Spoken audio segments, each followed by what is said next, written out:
Penampilan yang indah ditunjukkan Elise dan tim dance-nya sehingga mereka dapat berhasil memenangi juara pertama di lomba hari itu. Namun, rasa kekecewaan dapat terlihat dari raut wajah Elise saat melihat bangku kosong yang seharusnya diduduki oleh Abah yang tidak dapat hadir hari itu karena sibuk bekerja. Hal tersebut terulang kembali saat acara ulang tahun Elise. Abah lagi-lagi tidak datang ke acara yang sangat penting untuk anaknya karena sibuk bekerja.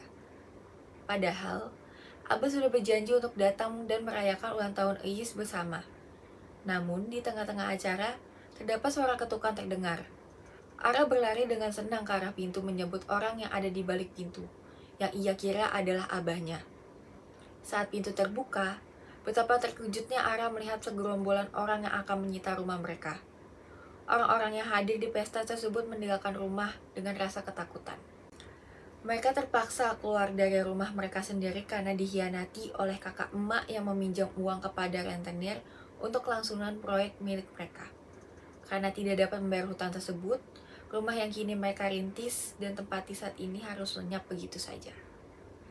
Mereka akhirnya harus pindah ke rumah Aki yang berada di desa. Di sanalah mereka memulai kehidupan yang baru. Ara, pelan-pelan jalannya. Ara berlari menuju rumah tua yang terlihat sangat usang. Keadaan dalam rumah sangat kacau. Terlihat susunan kursi yang tidak beraturan, debu yang ada di mana-mana, dan beberapa barang sudah ditutupi oleh kain putih. Mak, kenapa rumahnya nggak dijual aja? Teteh jangan ngomong kayak gitu. Ini rumah peninggalan Aki untuk Abah. Ini kenapa Kang Sodikin gak ngerawat ya? Abah sok atuh telepon Kang Sodikin. Gak ada sinyal sini mak, paling kalau ada dekat pohon. Abah segera keluar untuk mencari sinyal agar bisa menghubungi Kang Sodikin. Ais dan Ara keluar mengikuti Abah. Tiba-tiba, Ara merosot turun ke jurang rumput di depannya. Abah sontak teriak panik memanggil Ara. Di bawah terdengar teriakan Ara yang memanggil Ais untuk ikut turun bermain bersamanya. Mendengar teriakan Ara, Ais ikut turun menghampiri Ara dan mereka bermain bersama di bawah. Mereka semua lanjut membersihkan rumah peninggalan Aki hingga rumah dapat dikatakan layak untuk dihuni. Ara bisa. Ini temen Abah pas masih kecil, namanya Mang Romli. Ntar kalian manggil Om ya. Bah, ada perkakas. Oh ada, sebentar ya. Rumah tampak ramai karena kumpulan warga yang datang untuk menyambut kehadiran keluarga Abah. Ada satu tamu yang menarik perhatian mereka, yaitu Cek Salma.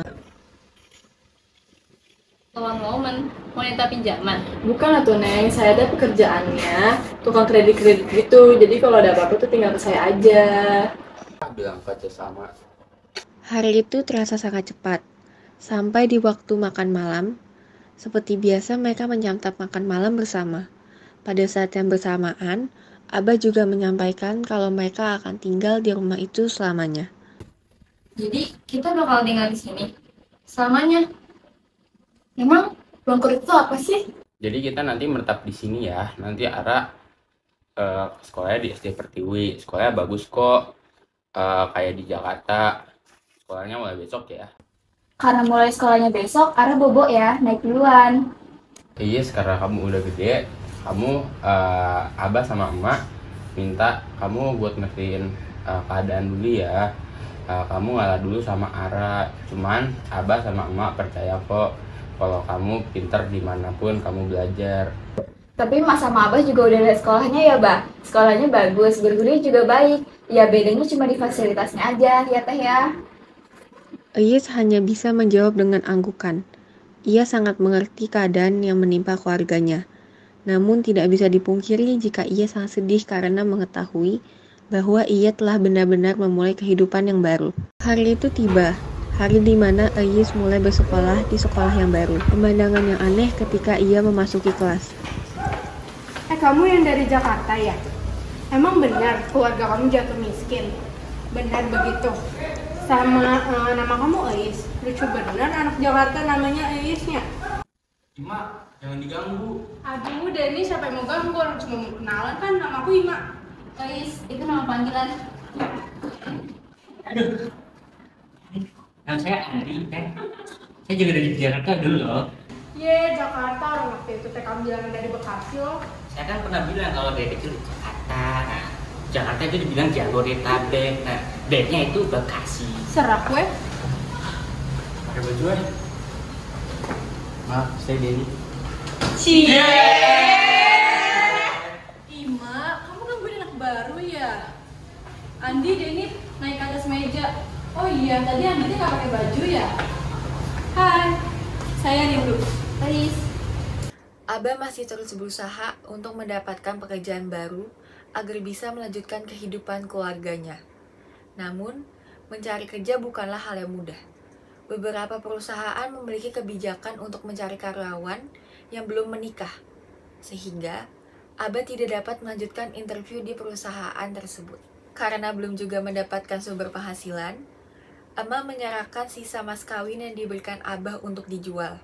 Abah menolak dan ingin mencari cara lain untuk mendapatkan uang. Salah satunya dengan cara menjadi kuli bangunan. Ia berhasil bekerja di salah satu proyek rumah yang ia kerjakan. Abah tidak menyia-nyiakan kesempatan yang ia dapatkan. Ia bekerja dengan sangat giat hingga larut malam. Ara kan kemarin ulang tahun. Make wish-nya apa? Ada banyak. Yang pertama, Ara nggak mau jadi pohon. Jadi pohon. Tuh kan Mak, pohon nggak penting. Bukannya nggak penting, cuma kan nama Ara diambil dari pohon cemara. Kalau gitu, dulu nama Ara Putri aja, biar kalau acting Ara perannya jadi princess. Ini judulnya apa? Pangeran Senja Pelindung Hutan, berarti lindungi apa? Hutan, Di hutan ada apa? pohon. Ada princess gak? Enggak lah, Tuh ya berarti karena jadi pohon daripada jadi princess. tapi kan pangeran nikahnya sama princess, Bah. Ya kan emang gitu hidup, Ra. Nggak semua yang kita cintai bisa kita dapatkan. Abah, Pokoknya kalau kerenan, ya kerenan jadi pohon cemara. tapi Ara nggak bisa narinya. Ini Tata Ais kan jago narinya. Hari sudah mulai gelap. Beberapa pekerja juga sudah mulai berhenti bekerja dan beristirahat sebelum pulang. Namun, Abah berbeda. Abah masih terus bekerja mengangkut 2 ember semen di tangannya. Awalnya Abah sedikit ragu untuk melewati jembatan kayu yang dibuat para pekerja lainnya untuk mempermudah akses. Abah melanjutkan pekerjaannya dengan membawa 2 ember semen di tangannya dan berjalan dengan hati-hati di atas jembatan itu. Abah berhasil sampai ke sisi jembatan dan memberi 2 ember kepada pekerja lain. Namun, saat hendak kembali, Abah terjatuh ke bawah jembatan yang membuat kakinya patah dan ia tidak dapat bekerja lagi. Malam itu, Cek Salma datang ke rumah untuk melihat kondisi Abah. Saat itu, emak sedang menggoreng opak buatannya dan disajikan untuk Cek Salma. Mak, Abah gimana? Kalau patah tulang tuh lama ya, Cek. Tapi maaf ya, Cek, jadi minjem lagi. Tidak mengapa tuh, Ma. Saya juga lagi cari kerjaan baru. Kerjaan baru. Iya, saya tidak enak terus-terusan jadi lone woman. Mau coba jadi enterwoman. Enterwoman. Pengusaha perempuan, enterwoman, Mak. Oh, entrepreneur. Itu kan laki-laki. Kalau emak teh ada usaha. Saya teh mau invest. Harus yang gampang dibuat, terus enak juga, Cek. Iya bener Ma, bikinnya teh harus yang praktis, yang efisien. Pokoknya teh modalnya teh nggak terlalu besar, resikonya juga tidak terlalu besar. Ma, saya tahu kita teh usaha apa. Melihat Cek Salmah mengangkat opak buatannya, membuat emak mengira kalau Cek Salmah ingin mengembangkan opak buatannya menjadi usaha yang besar. Emak mengangkat opak buatannya seperti yang Cek Salmah lakukan. Mendengar ucapan Cek Salmah, raut wajah emak mendadak berubah menjadi masam. Cek Salmah bingung dan suasana menjadi sangat canggung di antara emak dan Cek Salmah. Lalu emak menawarkan untuk mengembangkan usaha opak yang ia buat. Tia Salma setuju dan mereka memulai usaha tersebut dengan menjual opak di sekolah Ara dan Eis. Eis, kamu jualan? Iya, mau gimana lagi? Satunya berapa? 2.000. Opaknya cuma 3.000. Opaknya cuma 3.000. Kok 3.000 sih? Ah, sayang atuh kalau cuma 2.000. Ayo Eis coba. Opaknya cuma 3.000. Ah, aduh. Opaknya cuma 3.000. Saya beli opaknya dong.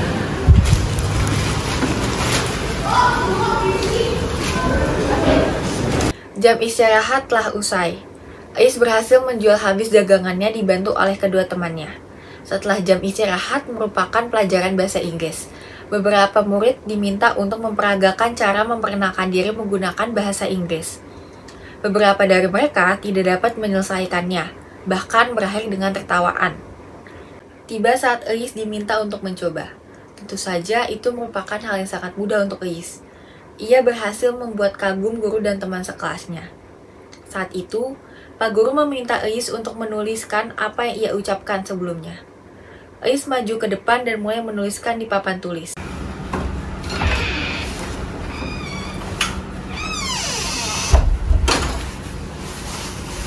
Is, kenapa Is? Abah nggak akan ngerti, abah pergi aja. Ya iya, abah kagak tahu. Saya kagak cerita. Ngomong atuh sama abah kalau gitu. Ais mau pulang ke Jakarta. Ada masalah apa di sekolah? Digangguin?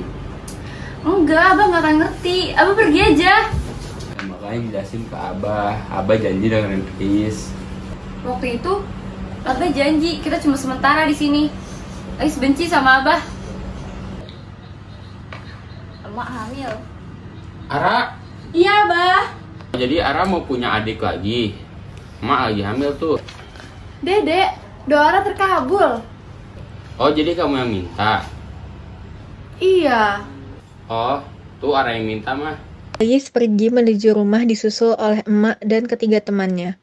Eis dan teman-temannya bermain di halaman rumah itu sambil bermain gitar. Main. Menarilah dan terus tertawa, walau dunia tak seindah surga. Bersyukurlah pada yang kuasa, cinta kita di dunia selamanya. Kalau kamu ke Jakarta, kita semua masih temenan kan? Asik. Abah menatapi rumah peninggalan Aki dengan seksama. Seluruh bagian tidak ada yang terlewatkan oleh sorot mata Abah.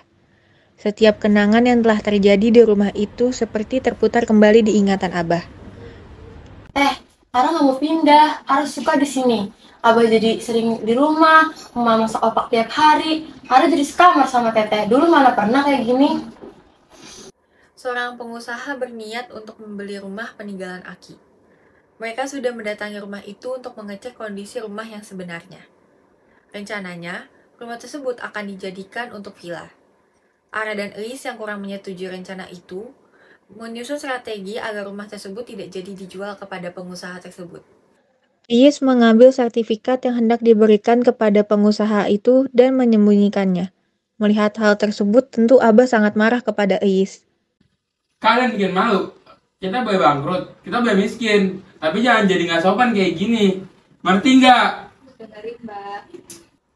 Abah tuh cuma pengen yang terbaik buat kalian. Nanti kalau kita pindah ke Jakarta, hidup kita jauh lebih baik. Ara setiap hari pulang jalan kaki. Abah tahu Eis pengen pulang ke Jakarta, ketemu dengan teman-teman di Jakarta. Abah tahu. Enggak, Bah. Bukan salah abah. Kita semua nggak ada yang nyalain abah. Semuanya salah Abah, Mak. Nggak ada. Semuanya salah Abah. Semuanya berantakan gara-gara Abah. Nggak ada yang pernah bilang gitu. Kita semua ngertiin kok. Kalau Abah nggak ngelakuin ini, semua gara-gara Abah. Kalau dulu Abah nggak ngelakuin, semua gara-gara Abah. Semua jadi susah gara-gara Abah. Kalian tuh semua tanggung jawab Abah. Kalau gitu, abah tanggung jawab siapa?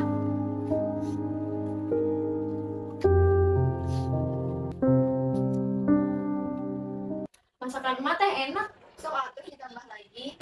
Tenang, saya teh udah jelaskan ke Tante Persier. Untungnya teh moodnya dia sedang baik. transaksi juga terus jalan, bahkan udah di DP. Kita gak jadi jual rumahnya, Ce. Mendengar perkataan emak, Cia Salmah tersedak karena terkejut. Tidak bisa tuh, Mak. Tidak bisa, Bah. Itu namanya tidak profesional. Tapi saya tidak bisa janji, Tante Persia. Sebenarnya saya juga tidak mau pergi dari sini. Karena kan mitra kerja. Opaknya jadi bagaimana? Saya kan sudah tidak mau jadi lone woman. Terus bagaimana saya? Tenang ya. Makan, Cek. Lanjutkan. Tidak terasa, mereka sudah 1 tahun tinggal di rumah itu. Segala masalah mereka telah lalui bersama. Pesan yang dapat kita ambil dari cerita ini adalah berharganya waktu berkumpul dengan keluarga. Sosok Abah dinilai sangat sulit membagi waktunya antara urusan pekerjaan dan keluarga. Sehingga ia sering mengingkari janji untuk hadir di momen penting anak-anaknya. Dalam cerita ini, kita juga dapat menyimpulkan bahwa kita harus menepati janji kita kepada orang lain. Janganlah mudah untuk membuat janji bila kita tidak mampu menepati janji tersebut. Yang paling berharga adalah keluarga. Istana yang paling indah adalah keluarga. Puisi yang paling bermakna adalah...